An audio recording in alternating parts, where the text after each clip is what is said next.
Hello student, जैसा कि मुझे पता है कि आपको पहला वीडियो मिल गया होगा फार्मास्यूटिक्स के जो 25 इंपॉर्टेंट क्वेश्चन है जो कि मे बी आरआरबी में आ सकते हैं। तो वो वीडियोस देख के आपको लग गया होगा कि हाँ सर, ये कुछ ना कुछ कहीं ना कहीं हमारे काम आने वाले। उसके एक्सप्लेनेशन से आपको एक या दो क्वेश्चन अच्छी तरीके से तैयार हो जाएंगे। ठीक है, उसी तरीके से अगर आपको वो वीडियो पसंद आया है तो आज हम एक और वीडियो लेके आए जिसके अंदर हम बात करने वाले हैं सर टॉप 25 क्वेश्चन जो कि बहुत सारे फार्मासिस्ट के एग्जाम में आ चुके हैं और सब्जेक्ट आपका ह्यूमन एनाटॉमी एंड फिजियोलॉजी रहेगा।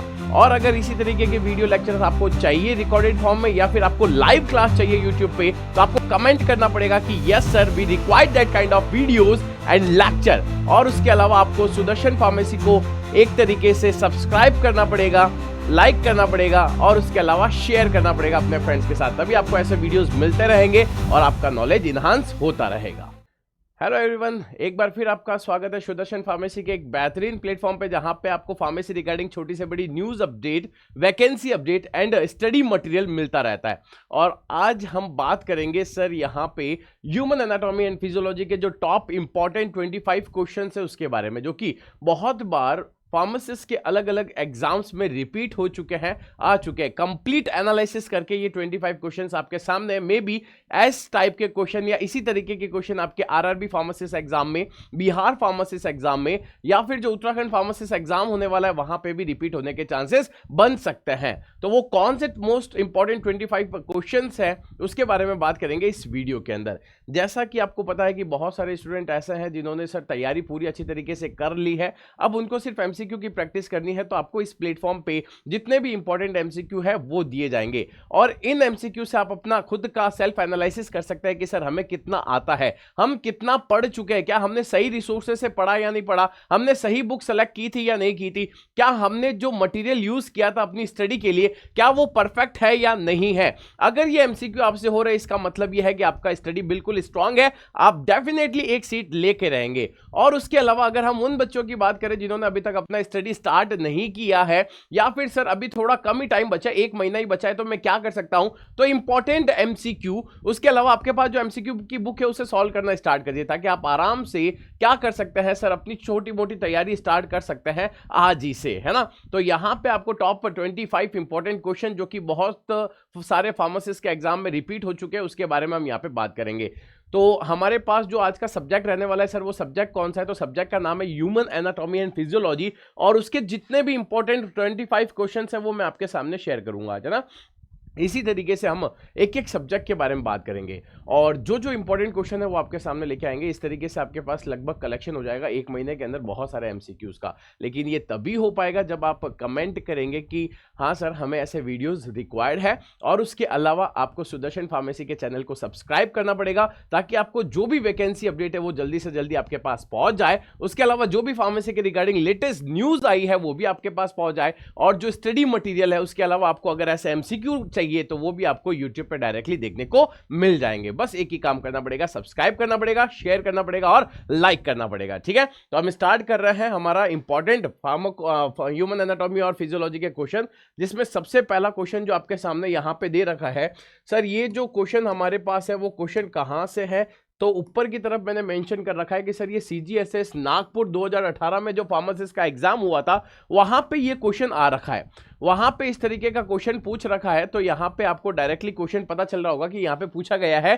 कि sir gall bladder is located इन, जो गोल ब्लैडर होता है वो कहां पे लोकेटेड होता है, left iliac region, right iliac region, right hypochondriac region या फिर राइट लंबर रीजन। मतलब यहां पे लोकेशन पूछी गई है एक तरीके से किसकी, सर गॉल ब्लैडर की। तो यहां पे जो करेक्ट आंसर होगा वो आपका क्या होगा सर, राइट हाइपोकॉन्ड्रियक रीजन होगा। क्योंकि आपने जब भी ह्यूमन एनाटॉमी एंड फिजियोलॉजी पढ़ी है तो आपने एनाटॉमी बहुत अच्छी तरीके से पढ़ी होगी, जहां पे आपको किसी भी ऑर्गन की या किसी भी चीज का मतलब उसका शेप क्या होता है, साइज क्या होता है, उसके अलावा उसकी लोकेशन क्या है उसके बारे में पढ़ाया जाता है ना। एनाटॉमी में हम ज्यादातर यही पढ़ते हैं और फिजियोलॉजी में वो फंक्शन कैसे करता है, काम कैसे करता है उसके बारे में पढ़ता है। तो सर इसका कोई एक्सप्लेनेशन है क्या, बिल्कुल यहां पे एक्सप्लेनेशन दे रखा है कि सर आंसर क्या है, right hypochondriac region, the gall bladder is located in the right hypochondriac region, beneath in the liver, within the liver, in the upper right side of the abdomen. मतलब ये complete location हो गई किसकी sir? Gall bladder की। उसके अलावा अगर मैं आपको एक चीज बता दूं सर, गॉल ब्लेडर का काम क्या होता है, तो मेनली इसका काम जो होता है वो डाइजेस्टिव जूसेस रिलीज करने का, ताकि वो क्या कर सके सर, हमारी बॉडी में डाइजेशन में हमारी मदद कर सके। ठीक है, तो डाइजेशन में मदद करने का काम ये हमारे पास करता है। तो इस तरीके से आपको एक्सप्लेनेशन के अंदर कंप्लीट लोकेशन मिल गई। उसके अलावा क्वेश्चन के बारे में पता चल गया कि सर इसका आंसर क्या होगा, वो भी आपको अच्छी तरीके से पता चल गया होगा। चलो अगर हम सेकंड क्वेश्चन की बात करें तो यहां पे सेकंड क्वेश्चन दे रखा है कि the special muscle tissue myocardium, मतलब कि जो मायोकार्डियम होती है वो कहां पे मिलती है, सिर्फ कहां पे मिलती है। देखो कार्डियम से ही पता चल रहा है सर, हम कार्डियोवैस्कुलर सिस्टम की बात कर रहे हैं, कार्डियोवैस्कुलर सिस्टम की बात कर रहे हैं। और कार्डियोवैस्कुलर सिस्टम का मतलब आपका क्या हो गया सर, कौन से ऑर्गन से रिलेटेड है सर? ये हार्ट से रिलेटेड है ना। तो यहां पे जो आपका आंसर होगा वो क्या होगा सर? हार्ट होगा। तो यहां पे तो देखने की जरूरत ही नहीं थी, सोचने की भी जरूरत नहीं थी, सीधी मायोकार्डियम के बारे में पूछा गया है। तो वो तो आपको अच्छे से पता है कि सर वो तो किसकी लेयर होती है? हार्ट की लेयर होती है। पर फिर भी इसका एक्सप्लेनेशन आपको यहां पे मिल जाएगा। The myocardium is the specialised muscle tissue. किस तरीके का टिश्यू होता है? मस्कुलर टिश्यू होता है। यहां से भी क्वेश्चन पूछा जा सकता है कि कौन से टाइप का टिश्यू है। Found only in the heart, सिर्फ किस में मिलता है? हार्ट में मिलता है। और ये किसके लिए रिस्पॉन्सिबल होता है? Contraction and pumping action of the heart. तो यहां पे इसका जो फंक्शन है वो फंक्शन भी आपको अच्छी तरीके से बता दिया गया है। तो यहां से भी अगर क्वेश्चन आए कि सर मायोकार्डियम लेयर का फंक्शन क्या होता है, तो उसका काम है सिर्फ कॉन्ट्रैक्शन करवाना, और जो पंपिंग हो रही है हार्ट की उसमें क्या करवाना? हेल्प करवाना। तो इस तरीके से क्वेश्चन पूछे जाएंगे आपसे और इसका आंसर भी आपको एक्सप्लेनेशन में मिल जाएगा। अब यहां जो एक्सप्लेनेशन दे रखा है उसमें सिर्फ एक क्वेश्चन का आंसर नहीं है, वहां दो और क्वेश्चन के आंसर आपको यहां पे अच्छी तरीके से मिल गए होंगे। ठीक है, चलिए नेक्स्ट क्वेश्चन हमारे पास ये रहा, जो कि सीजीएस नागपुर 2018 में रिपीट हुआ आया है। The normal rhythmical impulse is generated from which point of the conductive system of heart, है ना। यहां पे क्वेश्चन पूछा गया है कि सर जो नॉर्मल रिदमिक इंपल्स होती है ना वो जनरेट कहां से होती है ना। तो यहां पे चार ऑप्शन देख रखे हैं sir, atrio ventricular bundle, sino arterial node, या पुरकिंजे फाइबर, या फिर हम बोल सकते हैं सर ऑरिकुलो वेंट्रिकुलर, है ना। ये सारे चार ऑप्शन आपको यहां पे दे रखे हैं। तो यहां पे सर करेक्ट आंसर क्या होगा? तो सर साइनो आर्टरियल नोड। तो हमारे पास जो रिदमिकल इंपल्सेस जनरेट होती है वो कौन से पॉइंट से जनरल होती है सर? साइनो आर्टरियल नोड से जनरेट होती है। यहां पे आंसर भी दे रखा है, the sino arterial node is the natural pacemaker. ये नेचुरल पेस मेकर होता है, ठीक है। तो यहां पे नेचुरल पेस मेकर का अगर आपसे एग्जांपल पूछा जाए तब भी आपका आंसर साइनो आर्टरियल नोड होगा। It generates electrical impulses that regulate the heart rhythm and initiate each heart beat. हर एक हार्ट बीट का आने के लिए रिस्पॉन्सिबल कौन होगा सर? साइनो आर्टरियल नोड यहां पे रिस्पॉन्सिबल होगा। एक मिनट में आप 72 टाइम्स आपका हार्ट क्या करता है सर? बीट करता है। तो उसके लिए कौन रिस्पॉन्सिबल है सर? साइनो आर्टरियल नोड उसके लिए रिस्पॉन्सिबल होता है। नेक्स्ट क्वेश्चन हमारे पास यहां पे दे रखा है सर, सीजीएसएस हैदराबाद 2018 में जब एग्जाम हुआ था उसके अंदर ये रिपीट हो रखा था या आ रखा है, the hormones release from the neurohypophysis are, है ना। तो कौन से हार्मोन है जो न्यूरोफाइसिस से रिलीज होते हैं? अब यहां पे थोड़ा सा क्वेश्चन को घुमाया है, न्यूरोफाइसिस बोल दिया। तो न्यूरोफाइसिस किसका दूसरा नाम होता है सर? ये नाम होता है पोस्टीरियर पिट्यूटरी का। तो ये आपको पढ़ना पड़ेगा, समझना पड़ेगा कि हमारी जो मास्टर ग्लैंड होती है जिसे हम पिट्यूटरी ग्लैंड बोलते हैं, उसी का ही पोस्टीरियर पिट्यूटरी जो पार्ट है उस पोस्टीरियर पिट्यूटरी का ही दूसरा नाम क्या होता है? न्यूरोहाइपोफाइसिस होता है। उसमें से जो हार्मोन निकलता है उसका नाम आपसे पूछा गया है। तो सिंपल सी चीज है, उससे सिर्फ दो हार्मोन निकलते हैं, एक हार्मोन ऑक्सीटोसिन निकलता है और दूसरा हार्मोन एंटी डायूरेटिक हार्मोन जिसे वैसोप्रेसिन के नाम से भी जाना जाता है वही निकलता है, ठीक है। तो यहां पे ऑप्शन नंबर ए क्या होगा सर? करेक्ट होगा। तो क्वेश्चन नंबर 4 का एक्सप्लेनेशन यहां पे दे रखा है, hormone and oxytocin the neurohypophysis posterior pituitary को बोला जाता है रिलीज टू मेन हार्मोन। दो हार्मोन रिलीज करता है, एक का नाम एंटी डायूरेटिक हार्मोन जिसे एडीएच बोलता है, और जो हमारी बॉडी में वाटर बैलेंस करने का काम करेगा और किडनी फंक्शन को भी कंट्रोल करने का काम करता है। और जो ऑक्सीटोसिन होता है वो तो आपको अच्छी तरीके से पता है कि जब बच्चा मिल्क लैक्टेट करता है, मतलब लैक्टेशन का काम, मिल्क पीता है, उसके अलावा जब बच्चे का बर्थ होता है तो दोनों में कॉन्ट्रैक्शन करवाने का काम जो इंपॉर्टेंट होगा वो किसका होगा सर? ऑक्सीटोसिन का होगा। तो मिल्क को इजेक्ट बाहर निकालने में और बच्चे के बर्थ के टाइम पे यूट्राइन में कॉन्ट्रैक्शन में हेल्प करने का काम किसका होता है सर? ऑक्सीटोसिन का होता है। तो मतलब यहां पे एक्सप्लेनेशन के अंदर आपको दो हार्मोन के फंक्शन भी पता चल गए हैं, ठीक है। चलिए अगर हम नेक्स्ट क्वेश्चन की बात करें तो यहां पे आपके सामने स्क्रीन पे नेक्स्ट क्वेश्चन अच्छी तरीके से दिख रहा होगा, जो कि CGHS नागपुर 2018 में आया हुआ है। What is the pH level of intestinal juice? हमारे इंटेस्टाइनल जूस जो होते हैं उनका पीएच कितना होता है, ये क्वेश्चन पूछ रखा है। तो सर सिंपल सी बात है, इंटेस्टाइनल जूसेस होते हैं, इंटेस्टाइनल जूसेस का हमेशा जो पीएच होगा वो 7 to 9 के आसपास ऐसा होता है, जो कि हमने अच्छी तरीके से पढ़ रखा है। तो यहां पे जो हमारा आंसर होने वाला है वो क्या रहेगा sir? Option number C. Option number C is the correct answer, जिसमें 7 to 9 क्या होगा, एकदम करेक्ट आंसर होगा यहां पे। ठीक है, चलो एक्सप्लेनेशन की बात कर लेते हैं। तो यहां पे लिखा हुआ है intestinal juices also known as succus entericus has a slightly alkaline pH. इनकी पीएच कैसी होती है? एल्केलाइन पीएच होती है। तो यहां से क्वेश्चन आता है। उसके अलावा alkalinity helps neutralise the acidic chyme coming from the stomach and provides the optimal environment for digestive enzyme in the small intestine, है ना? तो जो आपका काइम है, काइम का मतलब क्या होता है सर? अनडाइजेस्टेड फूड, जो अभी पूरी तरीके से डाइजेस्ट नहीं हुआ, उसके अंदर एसिड होता है, क्योंकि वो कहां से आ रहा है? स्टमक से आ रहा है, और स्टमक में होता है HCl, तो वो वहां से आ रहा है, तो वो एसिडिक है। तो यहां पे एल्केलाइन रिलीज हो रहा है, जो क्या करेगा? न्यूट्रलाइज कर देगा, ताकि स्मॉल इंटेस्टाइन में डाइजेशन क्या हो सके? अच्छी तरीके से हो सके। तो इस तरीके से क्वेश्चन पूछे जाते हैं, और यहां पे आपका आंसर इस तरीके से होगा। ठीक है, चलिए नेक्स्ट क्वेश्चन की अगर हम यहां पे बात करें तो ये भी CGHS नागपुर 2018 में क्वेश्चन आ रखा है।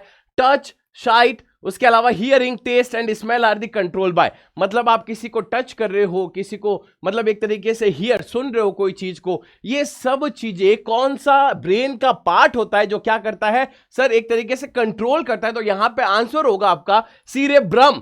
Cerebrum is the main part which is mainly helps in the control of touch, sight, hearing, taste, smell, इन सब में ये हेल्प करेगा। यहां पे एक्सप्लेनेशन में दे रखा है हमारे ब्रेन का सबसे लार्जेस्ट पार्ट क्या होता है सर? सीरेब्रम होता है। डायरेक्ट क्वेश्चन पूछा जा सकता है, जो कि किसके लिए रिस्पॉन्सिबल है? सेंसरी इंफॉर्मेशन के लिए, जैसे कि टच, साइट, हियरिंग, टेस्ट, उसके अलावा स्मेल, इन सब के लिए रिस्पॉन्सिबल रोल प्ले करता है। ठीक है, उसके अलावा ये वॉलेंट्री एक्शन जो कि सेंसरी परसेप्शन होता है, इन सबको कंट्रोल करने का भी काम करता है। तो यहां पे आपको दोनों आंसर अच्छी तरीके से मिल गए होंगे। सबसे पहला largest part of the brain है, और उसके अलावा जो क्वेश्चंस पूछा गया है कि सर वो क्या क्या काम करता है, कंट्रोल करता है, वो सब कुछ आपको यहां पे पता चल गया है। नेक्स्ट क्वेश्चन यहां पे जो दे रखा है वो CGHS दिल्ली 2018 में आ रखा है कि डीएनए रेप्लिकेशन एंड ट्रांसक्रिप्शन। आपको पता है डीएनए रेप्लिकेशन का मतलब डीएनए से डीएनए बनाना, मतलब डीएनए की कॉपी बनाना, और ट्रांसक्रिप्शन का मतलब होता है डीएनए से क्या बनाना सर? आरएनए बनाना। ये दोनों काम जो होते हैं वो कौन से पार्ट में होता है? सेल का कौन सा ऑर्गेनल है जिसके अंदर ये काम होता है? तो आपको पता है कि अगर मैं यूकैरियोट्स की बात कर रहा हूं, अगर मैं यहां पे वैसे क्लियरली मेंशन नहीं कर रहा था, लेकिन अगर मैं यूकैरियोट्स की बात करूं तो यूकैरियोट्स के अंदर उनका डीएनए कहां पे प्रेजेंट होता है सर? न्यूक्लियस में प्रेजेंट होता है। अगर न्यूक्लियस में प्रेजेंट है तो ट्रांसक्रिप्शन भी न्यूक्लियस में होगा, और उसके अलावा रेप्लिकेशन भी न्यूक्लियस में होगा। तो ऑब्वियस बात है यहां पे आंसर क्या होगा sir? Option number C is the correct answer. तो यहां पे nucleus is the correct answer. इसका एक्सप्लेनेशन भी यहां पे दे रखा है। The nucleus is the control center for the cell and is responsible for the DNA replication and transcription। जो न्यूक्लियस होता है उसके पास जेनेटिक मटेरियल डीएनए होता है, और जहां पे आरएनए का सिंथेसिस होता है जिसे हम ट्रांसक्रिप्शन बोलते हैं, और before RNA transported the cytoplasm for protein synthesis. जैसे ही आरएनए बनेगा, आरएनए को कहां पे डाल दिया जाता है? साइटोप्लाज्मा में डाल दिया जाता है, और वहां पे आरएनए किस में कन्वर्ट होता है? सब प्रोटीन में कन्वर्ट होता है, और इस प्रोसेस को हम बोलते हैं ट्रांसलेशन। तो अगर ट्रांसलेशन पे क्वेश्चन आए तब भी आप उसकी लोकेशन बता सकते हो, और ट्रांसलेशन में आरएनए प्रोटीन में कन्वर्ट होता है, ये भी आप अच्छी तरीके से बता सकते हो। तो तीनों important process, replication, transcription, translation, तीनों यहां पे मैंने अच्छी तरीके से आपको डिस्कस कर दिया। चलिए नेक्स्ट क्वेश्चन जो CGHS दिल्ली 2018 में आ चुका है, which of the following chamber of heart receives venous blood from the whole body, है ना?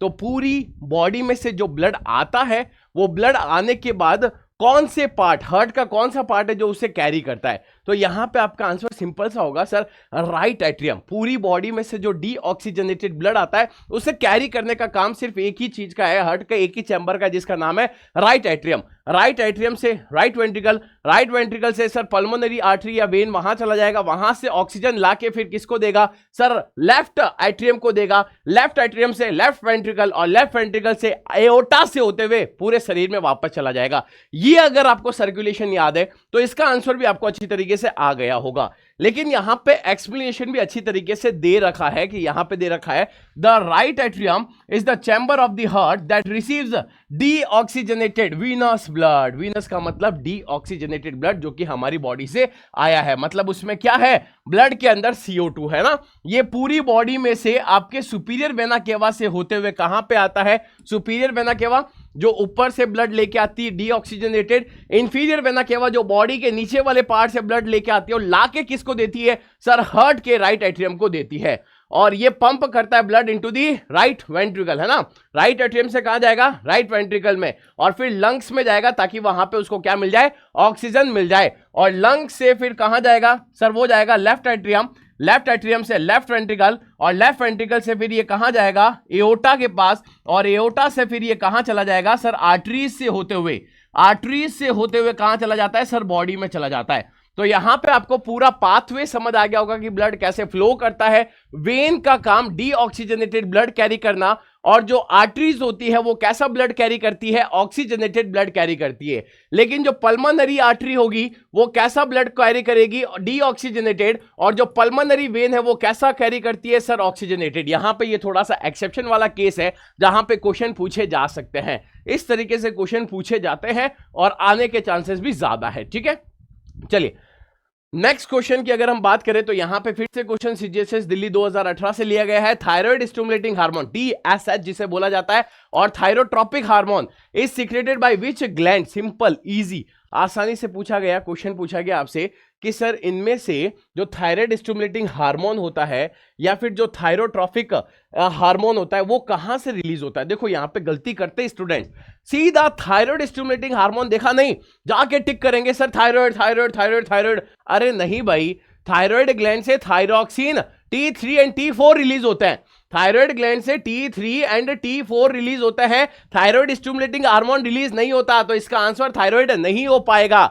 यहां पे बोला थायराइड स्टिमुलेटिंग हार्मोन, जो थायराइड ग्लैंड को स्टिमुलेट करे वो कहां से रिलीज होगा सर, वो तो एंटीरियर पिट्यूटरी से रिलीज होगा भाई, एंटीरियर पिट्यूटरी। तो यहां आंसर क्या होगा, option number D, anterior pituitary. यहां देखो thyroid stimulating hormone TSH also known as thyrotropic hormone, इसी का दूसरा नाम है थायरोट्रोपिक हार्मोन, जो कि कहां से सीक्रेट होता है, एंटीरियर पिट्यूटरी से सीक्रेट होता है। TSH स्टिमुलेट करेगा थायराइड ग्लैंड को ताकि क्या रिलीज हो, थायरॉक्सिन T4 और ट्राइएडोथायरोनिन T3 which regulate the metabolism, growth, energy production in the body. तो यहां पे आपको थायराइड हार्मोन के फंक्शन समझ आ गए, थायराइड ग्लैंड से कौन से हार्मोन निकलते हैं, T3 और T4 निकलते हैं, वो भी आपको समझ आ गया।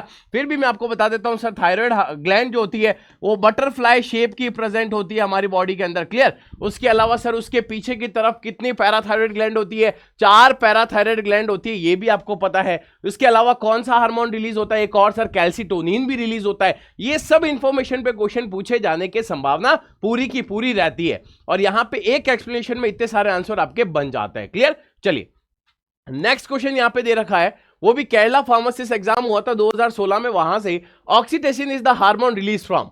ऑक्सीटोसिन, फिर से वापस क्वेश्चन रिपीट हुआ कि ऑक्सीटोसिन कहां से रिलीज होता है। तो अभी थोड़ी देर पहले बताया था, न्यूरोहाइपोफाइसिस बोला था जिसे पोस्टीरियर पिट्यूटरी बोलते हैं। तो posterior lobe of pituitary, posterior से रिलीज होता है। तो यहां पे आंसर क्या होगा, ऑप्शन नंबर सी। यहां पे डायरेक्टली दे रखा है oxytocin is a hormone release from the posterior pituitary gland जिसे न्यूरोहाइपोफाइसिस बोलते हैं। थोड़ी देर पहले रिपीट हुआ था, देख रहे हो, क्वेश्चन बस चेंज कर दिया है, क्वेश्चन बस चेंज कर दिया, घुमा दिया उसे, बाकी आंसर सेम ही है, कंसेप्ट सेम ही है। इसी तरीके से क्वेश्चन रिपीट होता है। इसका काम क्या है, यूट्राइन में कॉन्ट्रैक्शन करवाना जब बच्चे का बर्थ हो रहा है, मिल्क को बाहर निकालना जब बच्चा ब्रेस्ट फीडिंग कर रहा है, उसके अलावा सिंथेसाइज द हाइपोथैलेमस, है ना। ऑक्सीटोसिन कहां पे रिलीज होता है, पोस्टीरियर पिट्यूटरी से रिलीज होगा और स्टोर भी वहीं पे होगा। तो यहां से उसके स्टोरेज पे क्वेश्चन आ सकता है, फंक्शन पे क्वेश्चन आ सकता है, इसको रिलीज करने का काम कौन देगा, हाइपोथैलेमस देगा, इस पे भी क्वेश्चन आपसे पूछा जा सकता है। तो यहां पे ये क्वेश्चन यही तो चीज बता रहा है कि रिपीट होते हैं क्वेश्चन,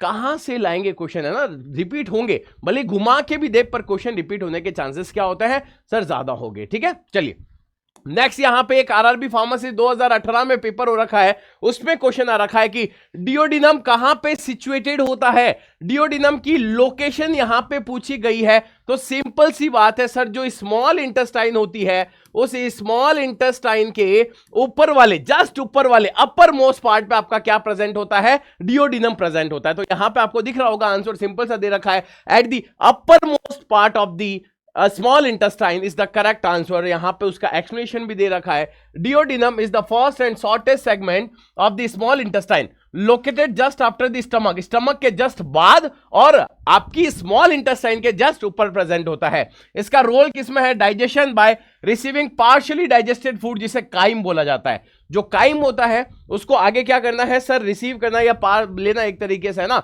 वो अनडाइजेस्टेड फूड। उसके अलावा from the stomach and mixing with the digestive enzyme and bile from the pancreas and liver, है ना। तो यहां पे जो अनडाइजेस्टेड फूड है उसका डाइजेशन करवाने के लिए लीवर या फिर जो भी आपके गैस्ट्रिक जूस है सब यहां पे मिक्स होता है। लोकेशन अच्छी तरीके से बता दी तो यहां से क्वेश्चन पूछने के चांसेस क्या रहते हैं, ज्यादा रहते हैं। ठीक है, तो इंटेस्टाइनल पार्ट इतने क्वेश्चन यहां से पूछे जाते हैं, बोले जाते हैं। नेक्स्ट क्वेश्चन फिर आरआरबी फार्मासिस्ट 2018 के पेपर में से है, the heart is covered by a membrane called. अब नाम से ही पता चल रहा होगा कि जो हार्ट होता है वो एक पूरी मेम्ब्रेन से कवर होता है, उस मेम्ब्रेन का नाम क्या है। अब यहाँ पे आपसे क्वेश्चन में पूछा गया है सिंपल सा, हार्ट की मेम्ब्रेन का नाम बता दो। तो एपिकार्डियम है या पेरिकार्डियम, देखो डर्मिस तो स्किन की लेयर हो ही नहीं सकता, एपिडर्मिस तो वो स्किन की अपर वाली लेयर हो गई है ना, तो वो भी नहीं हो सकता।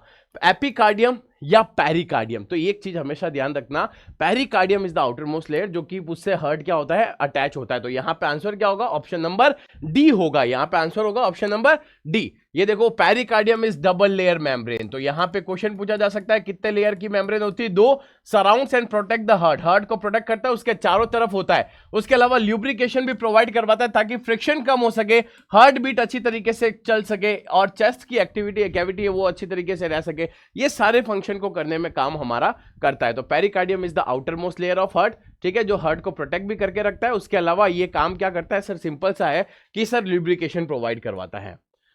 नेक्स्ट फिर से आरआरबी फार्मेसी 2018 का पेपर है, about of the total calcium present in the human body is in the blood, है ना, हमारे बॉडी के अंदर जो ब्लड फ्लो कर रहा है उसके अंदर कितना परसेंट कैल्शियम प्रेजेंट होता है उसके बारे में क्वेश्चन पूछा गया है। तो सिंपल सा आंसर होगा sir 1%। Directly question, directly answer आपको याद होने चाहिए। अगर ये चीजें डायरेक्टली याद होगी फिंगर टिप्स पे, तब कहीं जाके आप अच्छी तरीके से तैयारी कर चुके हैं।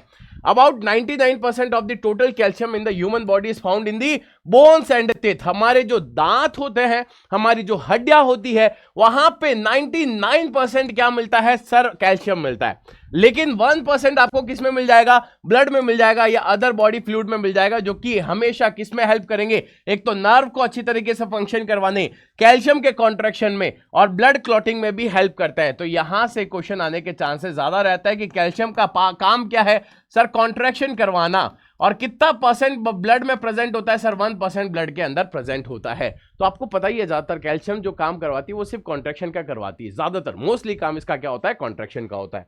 नेक्स्ट क्वेश्चन आरआरबी फार्मासिस्ट का 2018 में पूछा गया है, which of the following bone articulation forms the gliding joint, मतलब इसमें से कौन सी बोन्स होती है जो मिलकर क्या बनाती है सर, एक तरीके से ग्लाइडिंग जॉइंट बना रही, ग्लाइडिंग है ना, मतलब एक के ऊपर ग्लाइड करने वाला जो जॉइंट होता है ना, ऐसा जॉइंट बनाने वाला कौन है। तो आपको सिंपल सा पता है सर, जो रेडियस है या फिर ह्यूमरस है वहां पे ऐसा प्रेजेंट नहीं है।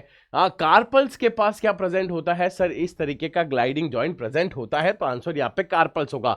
Gliding joint also known as plane joints, इसका दूसरा नाम क्या होता है, प्लेन जॉइंट्स होता है। और बोन्स को ये स्लाइड करवाता है अनदर बोन के ऊपर ताकि मूवमेंट हो सके। और ये जॉइंट्स कहां पे मिलते हैं, कार्पल्स में मिलते हैं, ब्रिस्ट की, उसके अलावा टार्सल्स पे मिलते हैं, एंकल बोन्स पे, फिर उसके अलावा स्मूथ मूवमेंट और फ्लेक्सिबिलिटी के लिए रिस्पॉन्सिबल होते हैं। तो जॉइंट्स के बारे में अच्छी तरीके से पढ़ लेना, बोन्स के बारे में अच्छी तरीके से पढ़ लेना। 206 बोन्स होती है, उसके अलावा फेशियल बोन्स क्या होती है, स्कल बोन्स क्या होती है, हायोइड बोन कौन सी होती है, उसके अलावा हिंज जॉइंट में और जो आपके फोर लिम्ब है या फिर हिंड लिम्ब है, वहां पे कितनी कितनी बोन्स होती है उसके नाम अच्छी तरीके से पढ़ लेना। रेडियस, अल्ना, है ना, उसके अलावा एसिटाबुलम क्या होता है जिससे फीमर अटैच होती है, ये सब पढ़ लेना। पैल्वी ग्रिडल क्या होता है वो सब कुछ अच्छी तरीके से पढ़ लेना, उस पर क्वेश्चन आने के चांसेस बहुत ज्यादा रहते हैं और रहेंगे भी, ठीक है। तो यहां पे क्वेश्चन ये आपका कार्पल्स के रिगार्डिंग पूछ लिया गया है। चलिए नेक्स्ट क्वेश्चन यहां पे एक और पूछा गया है, वो भी आरआरबी फार्मेसी 2018 का पेपर में आगे का, ऐसे node of mammalian heart is known as. हमारे पास जो ऐसे नोड होता है, अभी थोड़ी देर पहले एक और क्वेश्चन आया था ऊपर, है ना, जो मैंने ऐसे नोड की तरफ बताया था, वहां पे मैंने एक आपको एक्सप्लेनेशन में टर्म बताई थी कि सर हम इसको क्या बोलते हैं, नेचुरल पेस मेकर बोलते हैं। नेचुरल पेस मेकर इसको बोला जाता है, इसको क्या बोलते हैं, नेचुरल पेस मेकर। तो यहीं पे वो वापस क्वेश्चन रिपीट हो चुका है कि ऐसे नोड को हम दूसरा नाम क्या बोलते हैं, तो सिंपल सी बात है सर, उसे हम पेस मेकर बोलते हैं। क्या बोलते हैं उसे, पेस मेकर बोला जाता है। तो यहां पे आंसर क्या होगा सर, पेस मेकर होगा। तो sinoatrial node is known as pacemaker of the heart because generate electrical impulse and initiate the heart beat, regulate its rhythm. Heart beat आने का रीजन आपका ऐसे नोड, रिदम एकदम अच्छी तरीके से चल रही है, हार्ट आने का रीजन आपका ऐसे नोड, और इसी का दूसरा नाम क्या होता है सर, पेस मेकर होता है। और ये रेगुलर बीट जो आपकी हो रही है 1 मिनट में 72 टाइम्स, उसको रेगुलेट करने का काम करता है। तो यहां पे इस पीडीएफ के अंदर या इस इंपॉर्टेंट क्वेश्चन में भी 2 क्वेश्चन तो ऐसे निकल गए जो बार बार रिपीट हुए, बस उनके क्वेश्चन चेंज है चीज वही, पर घुमा के पूछा गया है, थोड़ा सा क्वेश्चन को चेंज करके पूछा गया है। तो आपको इंपॉर्टेंस समझ आ गई होगी क्वेश्चंस की कि किस तरीके से वो रिपीट हो सकते हैं। चलिए नेक्स्ट क्वेश्चन यहां पे पूछा गया है, वो भी आरआरबी फार्मेसिस्ट 2018 के पेपर में, the blood pressure is the pressure of the blood in. हमारे बॉडी के अंदर जो ब्लड प्रेशर होता है, वो ब्लड प्रेशर क्या होता है, पहले तो डेफिनेशन में आपको बता देता हूं कि जब ब्लड हमारा प्रेशर एक्सर्ट करे आर्टरीज की वॉल पे, तब उसे बोला जाता है सर ब्लड प्रेशर, है ना। तो उसी को ही बोला जाएगा। तो यहां पे सिंपल सा वेन वाला नहीं, वेंट्रिकुलर्स नहीं, ऑरिकल्स नहीं, आर्टरीज के ऊपर जो ब्लड अपना क्या डालती है, फोर्स डालती है, उसे ब्लड प्रेशर बोला जाता है। It is the pressure exerted by the blood on the wall of arteries that is called as blood pressure, उसी को ब्लड प्रेशर के नाम से जाना जाता है। Complete definition, blood pressure is the force exerted by the circulating blood. एक blood जो फोर्स एक्सर्ट करता है किसकी वॉल पे, आर्टरीज की वॉल पे, उसे बोला जाता है एक तरीके से ब्लड प्रेशर। इसको हम सिस्टोलिक ब्लड प्रेशर के नाम से भी जानते हैं क्योंकि यहां पे कॉन्ट्रैक्शन हो रहा है, या डायस्टोलिक भी बोल सकता है क्योंकि वो क्या कर रहा है, रिलैक्स कर रहा है, ठीक है। 2 तरीके ब्लड प्रेशर होता है, एक सिस्टोलिक और एक क्या होता है, डायस्टोलिक। इसीलिए आप ब्लड प्रेशर लिखते हैं तो इस तरीके से लिखा जाता है 80/120, इस तरीके से लिखा जाता है। तो एक जो ब्लड प्रेशर होता है वो सिस्टोलिक के लिए, दूसरा जो होता है वो डायस्टोलिक के लिए होता है। यहां पे देख लो मेजरमेंट भी दे रखी है ना अच्छी तरीके से, और उसकी यूनिट mmHg, मरकरी में उसको एक तरीके से मेजर किया जाता है। तो उसकी यूनिट पे क्वेश्चन आ सकता है। एक हेल्दी पर्सन में कितना होता है वो पूछा जा सकता है। ऊपर वाली रीडिंग किसके लिए होती है और नीचे वाली रीडिंग किसके लिए होती है, उस पर क्वेश्चन पूछा जा सकता है। तो उसके लिए प्रिपेयर रहना जरूरी है। इस तरीके से क्वेश्चन आने के चांसेस ज्यादा रहेंगे, ठीक है। चलो नेक्स्ट क्वेश्चन की बात करेंगे। फिर आरआरबी फार्मासिस्ट 2018 में पेपर आ रखा है, उसमें क्वेश्चन है ये, विच of the following gland control the development of sex organ in human. Human के अंदर जो सेक्स ऑर्गन्स होते हैं उनके डेवलपमेंट को कंट्रोल करने वाले जो हार्मोन्स होते हैं वो कहां से रिलीज होते हैं, कहां पे बनते हैं। तो सीधी सी बात है, पैंक्रियास तो ये काम करेगी नहीं। पैंक्रियास की अल्फा सेल से ग्लूकागॉन, बीटा सेल से क्या रिलीज होता है सर, वो तो इंसुलिन रिलीज होता है, आपको पता ही है। थायराइड से तो एक तरीके से बोल सकता है कि सर T3 T4 रिलीज हो रहा है, कैल्सिटोनिन रिलीज हो रहा है। एड्रिनल जो कि किडनी के ऊपर रुई की तरफ पड़ी रहती है, उससे तो सिंपल सा है कि ब्लड के अंदर या फिर हमारे यूरिन के अंदर जो भी है वाटर का और सोडियम का रीअब्जॉर्प्शन करवाने में मदद करता है। लेकिन जो पिट्यूटरी होती है वो पिट्यूटरी ग्लैंड ही ऑर्डर देती है एक तरीके से क्या रिलीज करवाने के लिए, FSH follicle stimulating hormone, LH luteinising hormone, testosterone, oestrogen, progesterone. मतलब सेक्स ऑर्गन जो ह्यूमंस के अंदर है उनके कंट्रोल एंड डेवलपमेंट्स के लिए कौन सा ग्लैंड रिस्पॉन्सिबल होता है, पिट्यूटरी ग्लैंड होता है। इसी को हम मास्टर ग्लैंड के नाम से भी जानते हैं क्योंकि ये सभी को कंट्रोल करता है। उसके अलावा हाइपोथैलेमस पे कंफ्यूज नहीं होना, हाइपोथैलेमस को हम मास्टर ऑफ मास्टर ग्लैंड बोलते हैं। मास्टर ऑफ मास्टर ग्लैंड मतलब ये तो पिट्यूटरी ग्लैंड का भी मास्टर है जो कि कंट्रोल करेगा development of sex organ by secreting hormone, एक तो FSH follicle stimulating hormone, luteinising hormone LH, और उसके अलावा और क्या रेगुलेट करता है, टेस्टिस मेल में और ओवरीज कहां पे, फीमेल्स में, ताकि डेवलपमेंट हो सके, है ना। तो ये हार्मोन्स के नाम यहाँ पे याद रखना, जो कि मैं आपको अच्छी तरीके से अभी थोड़ी देर पहले बता चुका हूं। फॉलिकल स्टिमुलेटिंग हार्मोन फॉलिकल्स के डेवलपमेंट में काम आता है, प्राइमरी, सेकेंडरी, टर्सरी, ग्राफियन, और एलएच उस ग्राफियन को ब्रेक करके, रप्चर करके उसमें से सेकेंडरी उसाइड कहां चलाएगा सर, वो तो चला जाएगा फैलोपियन ट्यूब में, और जो बचा हुआ है वो कॉर्पस ल्यूटियम में कन्वर्ट होने में काम आएगा। तो ये होते हैं फंक्शन एफएसएच के और एलएच के। तो यहां पे फंक्शन पे भी क्वेश्चन आ सकता है, पूछा जा सकता है आपसे, ठीक है। चलिए next, pituitary gland is present. यहां पे लोकेशन पूछ ली गई है कि पिट्यूटरी ग्लैंड की क्या लोकेशन होती है, वो भी आरआरबी फार्मेसिस्ट 2018 के पेपर में। बहुत इजी, बहुत आसान, अच्छी तरीके से होने वाला simple question, just like UKG prep, है ना। इस तरीके के क्वेश्चन पूछे जा चुके हैं आपके सामने कि पिट्यूटरी ग्लैंड कहां पे प्रेजेंट होती है। About the brain, below the brain, inside the brain, now here, near the brain. तो यहां पे सिंपल सी बात है कि जो ब्रेन है, ब्रेन का जो हाइपोथैलेमस पार्ट होता है उसके जस्ट मतलब पास में ही नीचे की तरफ, मतलब below the brain, below the brain, below the brain, brain के जस्ट नीचे की तरफ प्रेजेंट होता है यहां पे। तो लोकेशन मैं आपको बता देता हूं, pituitary gland is located at the base of the brain, just below the hypothalamus, hypothalamus के जस्ट नीचे प्रेजेंट होता है एक बोनी स्ट्रक्चर में, जिसे बोलते हैं सेला टर्सिका। तो हमारी पिट्यूटरी ग्लैंड एक कैविटी में होता है, और उस कैविटी का नाम होता है सेला टर्सिका, जो कि बोन से बनी होती है। और इसका मेन काम क्या है सर, ये सिंपल सी बात है, हमारी बॉडी की मास्टर ग्लैंड है, तो हार्मोन को रिलीज करेगी, कंट्रोल करेगी, ये सब काम इसी का ही होगा।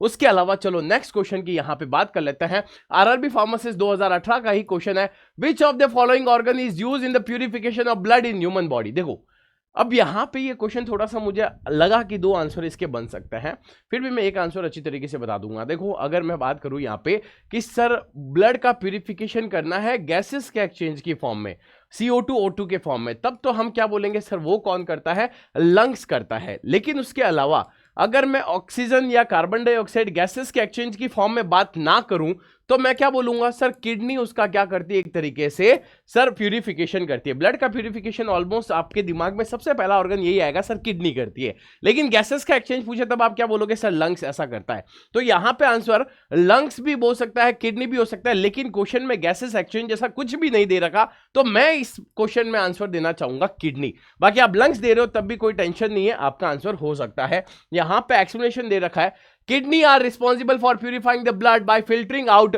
Waste product. वेस्ट प्रोडक्ट को ब्लड में से बाहर निकालने का काम किडनी करती है, और उसके अलावा एक्सेस सॉल्ट, टॉक्सिन, ये सब बाहर निकालती है यूरिन की फॉर्म में, और मेंटेन करती है हमारी बॉडी से ब्लड प्रेशर को। आपको पता ही, एक तो होगा ultra filtration, ultra filtration, ultra filtration सबसे पहला प्रोसेस। दूसरा होता है हमारे पास एक तरीके से ट्यूबुलर रीएब्जॉर्प्शन और ट्यूबुलर सिक्रेशन। ये तीन प्रोसेस होता है, जिसकी वजह से किसका फॉर्मेशन होगा सर, यूरिन का फॉर्मेशन होगा। एक दिन में कितना ब्लड फिल्टर होता है सर, 180 लीटर ब्लड फिल्टर होता है। एक दिन में 180 लीटर ब्लड फिल्टर होता है, लेकिन बाद में वापस रीएब्जॉर्प्शन की वजह से पूरे दिन में हम सिर्फ 1.5 लीटर यूरिन ही बाहर निकालते हैं। इतना ही वेस्ट बाहर निकाला जाता होता, भले ही वेस्ट 180 लीटर बाहर निकालता है, लेकिन वापस रीएब्जॉर्ब हो जाता है। तो इस तरीके से क्वेश्चन अगर पूछे जाए तो आपको आंसर में कंफ्यूज नहीं होना है, एक बार क्वेश्चन को अच्छी तरीके से समझना, फिर उसके बाद आप इसको आंसर देने की क्वेश्चन चेक करना, ठीक है। चलिए नेक्स्ट क्वेश्चन यहां पे दे रखा है, आरआरबी फार्मेसिस्ट 2018 में एक और क्वेश्चन पूछा गया, the largest cell in the human body. Human body की सबसे लार्जेस्ट या फिर लॉन्गेस्ट सेल किसे बोला जाता है। तो देखो अगर मैं बोलूं कि सर नर्व सेल जो होती है ना, नर्व सेल, ये नर्व सेल मैसेज को ट्रांसफर करती है, और आपको पता है मैसेज कितना फास्ट ट्रांसफर होता है। एक झटके से गर्म चीज पे हाथ रखा नहीं, हाथ तो हाथ हैंड टू हैंड हटा लेता है। क्यों इतना फास्ट मैसेज कैसे गया, क्योंकि नर्व सेल की जो सेल्स की साइज होती है, वो लेंथ होती है, वो लंबी होती है। तो यहां पे जो लार्जेस्ट सेल का क्वेश्चन पूछा गया है, तो यहां पे मेरी तरफ से आंसर होगा नर्व सेल। नर्व सेल सबसे लार्जेस्ट या लॉन्गेस्ट सेल होती है, जिसमें मैसेज फटाफट जाता है। नर्व सेल या neurons are the largest cell in the human body. Some neurons, especially those extending from the spinal cord to the toes, can over a meter long, बहुत लंबी होती है। यहाँ पे क्वेश्चन बता दिया गया, लॉन्गेस्ट या फिर लार्जेस्ट सेल भी बोल सकता है हमने हमारी बॉडी की, है ना। तो यहाँ पे सीधा आंसर होना चाहिए सर नर्व सेल होना चाहिए, और ऐसा होगा भी, आंसर भी यहाँ पे यही होगा। चलिए नेक्स्ट क्वेश्चन यहाँ पे पूछा गया आरआरबी फार्मेसिस्ट 2018 में फिर से कि sir how many ventricles present in human body, है ना, ह्यूमन ब्रेन, है ना। ह्यूमन ब्रेन में पूछा गया है how many ventricles present in the human brain. वैसे तो यहाँ पे क्वेश्चन पूछा गया है कि सर ह्यूमन ब्रेन में एक तरीके से ventricles, how many ventricles are present in the human brain. ठीक है, तो यहाँ पे 4 तरीके के हमारे पास वेंट्रिकल्स प्रेजेंट होता है ह्यूमन ब्रेन के अंदर। तो यहाँ पे आंसर डायरेक्टली क्या होगा सर, 4 होगा। Option number B is the correct answer. ठीक है, 4, और उसका एक्सप्लेनेशन यहाँ पे करेक्ट दे रखा है। देखो 4 वेंट्रिकल्स होता है, एक first and second lateral ventricle जिसे बोला जाता है, थर्ड वेंट्रिकल कहां पे होता है, मिडल ऑफ द ब्रेन में, और फोर्थ वेंट्रिकल कहां पे प्रेजेंट होता है सर, ब्रेन स्टेम में और सीरेबिलम में प्रेजेंट होता है। क्लियर। और ये जो ऊपर के 2 होते हैं वो कहां प्रेजेंट होते हैं, each hemisphere of the brain. जो ये हेमिस्फीयर है वो किसके होता है सर, सीरेब्रम के हेमिस्फीयर होते हैं। तो टोटल कितने हो गए सर, 4 हमारे पास वेंट्रिकल्स प्रेजेंट होते हैं। मैं थोड़ा सा इसको हार्ट की तरफ लेके चला गया था ना, बाद में पता चला ये तो ब्रेन का है, तो वहां पे तो ऑब्वियस बात है सर 4 प्रेजेंट होंगे। तो यहाँ पे आंसर क्या होगा सर, 4 होगा। ठीक है, चलिए नेक्स्ट क्वेश्चन, यहाँ पे आरआरबी फार्मासिस्ट 2018 का क्वेश्चन है। यहाँ पे cancer of epithelial tissue is called as, है ना, जो एपिथेलियम सेल में जो कैंसर हो जाता है उस कैंसर को हम क्या बोलते हैं सर, उसे बोला जाता है कार्सिनोमा। उसका नाम होता है कार्सिनोमा, जो कि आपको यहाँ पे डायरेक्टली पता चल जाएगा। Carcinoma is a type of cancer that arises from epithelial tissue which lines the outer surface of the organs of the body, है ना। तो एपिथेलियल टिश्यू हमारे शरीर की जो बाहरी लेयर होती है उसको बनाने का काम करता है, और इनर सरफेस की जो कैविटीज होती है वहां पे भी प्रेजेंट होती है ना। ये बहुत ही कॉमन टाइप का कैंसर होता है जिसमें lung cancer, breast cancer, prostate cancer, skin cancer, ये सब इन्वॉल्व होते हैं। तो अगर आपसे डायरेक्ट क्वेश्चन पूछा जाए कि ये कैंसर कौन से टाइप के हैं, तब आप बोल सकते हो कि सर ये सारे के सारे कार्सिनोमा टाइप के, क्योंकि ये एपिथेलियम टिश्यू के अंदर होते हैं। ठीक है, चलिए नेक्स्ट क्वेश्चन यहां पे पूछा गया है कि सर जेपी उस्मानाबाद में 2014 में जो पेपर हुआ था उसमें पूछा गया dialysis is use for the patient having, dialysis किन पेशेंट्स के लिए किया जाता है। तो आपको नॉर्मली पता ही है, ऐसे पेशेंट जिनमें किडनी की प्रॉब्लम है, किडनी उनकी सही तरीके से फंक्शन नहीं करी, तो उसके अंदर ये किया जाता है। तो किडनी ट्रबल वालों के अंदर ऐसा करना पड़ता है। Dialysis is a medical procedure used to remove the waste, excess fluids, toxins, blood when the kidneys fail to function properly. अगर आपकी किडनी प्रॉपर्ली फंक्शन नहीं कर रही है, काम नहीं कर रही है, तो आपकी बॉडी से वेस्ट निकालना, एक्सेस फ्लूइड निकालना और भी चीजों को निकालने के लिए हम किसका यूज करते हैं सर, डायलिसिस करवाते हैं। ये कॉमनली पेशेंट में यूज की जाती है जिनमें डिजीज हो रखी है किडनी से रिलेटेड, या उनकी किडनी क्या हो चुकी है, फेल हो चुकी है। इसमें एक डायलाइजिंग फ्लूइड यूज किया जाता है, डायलाइजिंग फ्लूइड यूज किया जाता है। उसमें सेम आपकी बॉडी के अंदर या फिर आपके यूरिन के अंदर जो चीजें होती है सारी की सारी सेम चीजें होती है, बस उसमें एक चीज नहीं होता है सर, यूरिया इसमें नहीं होता, यूरिया नहीं डाला जाता, बाकी सबकी कंसंट्रेशन सेम रखी जाती है, इसीलिए तो movement high concentration to low concentration होता है। डिटेल में आपको इसका आंसर पता चल गया होगा, पता या फिर आपको याद होगा अच्छी तरीके से। ठीक है, चलिए नेक्स्ट क्वेश्चन यहां पे जो पूछा गया है, ESIC 2016 में पूछा गया, erythroblastosis fetalis arises due to the incompatibility in. तो ब्लड के अंदर इनकम्पैटिबिलिटी होती है, मैं स्पेसिफाई कर देता हूं, ब्लड ग्रुप में इनकम्पैटिबिलिटी होती है, तब उस कंडीशन को बोलते हैं इरिथ्रोब्लास्टोसिस फेटालिस। मदर का ब्लड ग्रुप अगर नेगेटिव है और बच्चे का या फिर फिटस का जो ब्लड ग्रुप होगा वो अगर पॉजिटिव होगा, मतलब एक में तो RH नहीं है और एक में RH प्रेजेंट है, तब कहीं जाके ये इनकम्पैटिबिलिटी होती है ना। मदर यहां पे लिख देते हैं सर बच्चे का, है ना, बेबी का ब्लड ग्रुप जो होगा वो अगर पॉजिटिव होगा और मदर का जो ब्लड ग्रुप होगा वो अगर नेगेटिव होगा, तब कहीं जाके ऐसी इनकम्पैटिबिलिटी होती है। यहां पे पूरा एक्सप्लेन कर रखा है। It is also called as haemolytic disease of newborn, है ना, HDN के नाम से भी इसको जाना जाता है। तो यहां पे ये क्वेश्चन भी पूछा जा सकता है, ये बीमारी RH फैक्टर की इनकम्पैटिबिलिटी के रिलेटेड होती है, कब होगी, जब मदर कैसी होगी, RH नेगेटिव, मतलब उसमें RH एंटीजन नहीं होगा, और बच्चे में RH पॉजिटिव, मतलब उसमें RH होगा, वो गलती से या फिर कैसे भी फादर से भी आ सकता है। इस कंडीशन में मदर्स का इम्यून सिस्टम अटैक करता है रेड ब्लड सेल की बच्चे की, और उस बच्चे को या तो एनीमिया हो सकता है, जॉन्डिस हो सकता है, या वो बच्चा मर भी सकता है। ठीक है, तो उसमें क्या किया जाता है कि हम पहले ही ब्लड ग्रुप चेक करके मदर को एक इंजेक्शन या टीका लगा सकते हैं, वैक्सीन लगा सकते हैं, ताकि उसकी बॉडी में ऐसे एंटीबॉडीज ना बने। ठीक है, इस तरीके से हम इसको ट्रीट कर सकते हैं। नेक्स्ट क्वेश्चन ESIC 2016 में पूछा गया, पैराइटल सेल्स सीक्रेट, जो पैराइटल सेल्स होती है वो क्या सीक्रेट करती है। तो सिंपल सी चीज है, वो इंट्रिंसिक फैक्टर्स को क्या करती है, सीक्रेट करती है। Option number D is the correct answer. Parietal cells found in the lining of the stomach, stomach में मिलती है ना। पैराइटल सेल्स कहां पे, स्टमक में। हाइड्रोक्लोरिक एसिड सीक्रेट करती है, हाइड्रोक्लोरिक एसिड जो डाइजेशन में हेल्प करता है ना। उसके अलावा कुछ इंट्रिंसिक फैक्टर भी रिलीज करती है जो कि एब्जॉर्प्शन में विटामिन B12 का स्मॉल इंटेस्टाइन में उसमें हेल्प करेगा। तो ये इंट्रिंसिक फैक्टर का फंक्शन क्या होता है वो भी मैं आपको यहां पे बता चुका हूं, जो कि पूछा जाने की चांसेस बहुत ज्यादा होती है। ठीक है, तो इस तरीके से टोटल 25 एमसीक्यू जो कि इंपॉर्टेंट है वो मैंने आपको बता दिए, और जिस तरीके से क्वेश्चन रिपीट होता है उसका एग्जांपल भी मैंने आपको यहां पे बता दिया। क्वेश्चन चेंज हो सकता है, ऑप्शन चेंज हो सकता है, लेकिन घुमा फिरा के क्वेश्चन का आंसर वही होगा, वही पूछा जाएगा आपसे, ठीक है। तो ऐसे क्वेश्चन पूछे जाएंगे। और अगर आपको ऐसे ही एमसीक्यू चाहिए अलग अलग सब्जेक्ट्स के हिसाब से, या फिर आपको लगता है कि नहीं सर इस सब्जेक्ट का होना चाहिए, अब इस सब्जेक्ट का लो सर, अब मुझे उस सब्जेक्ट का ये पढ़ना है, ऐसा पढ़ना है, तो ज़रूर कमेंट कीजिएगा, आपके कमेंट ज़रूर पढ़े जाएंगे और उसके हिसाब से नेक्स्ट वीडियो बनाया जाएगा और क्वेश्चन भी उस हिसाब से सेलेक्ट करके आपके लिए लाए जाएंगे। लेकिन ये तभी हो पाएगा जब आप कमेंट करेंगे, और उसके अलावा आपको आज ही सुदर्शन फार्मा को एक तरीके से सब्सक्राइब करना है, उसके अलावा लाइक और शेयर करना है, ताकि ये वीडियो ज़्यादा से ज़्यादा बच्चों तक पहुंच जाए, ताकि वो अपनी तैयारी और भी अच्छी तरीके से कर सकते हैं। तो मिलते हैं नेक्स्ट एक और वीडियो में आपकी डिमांड पे बहुत ही जल्द। तब तक के लिए thank you so much, bye, all the best for your exams.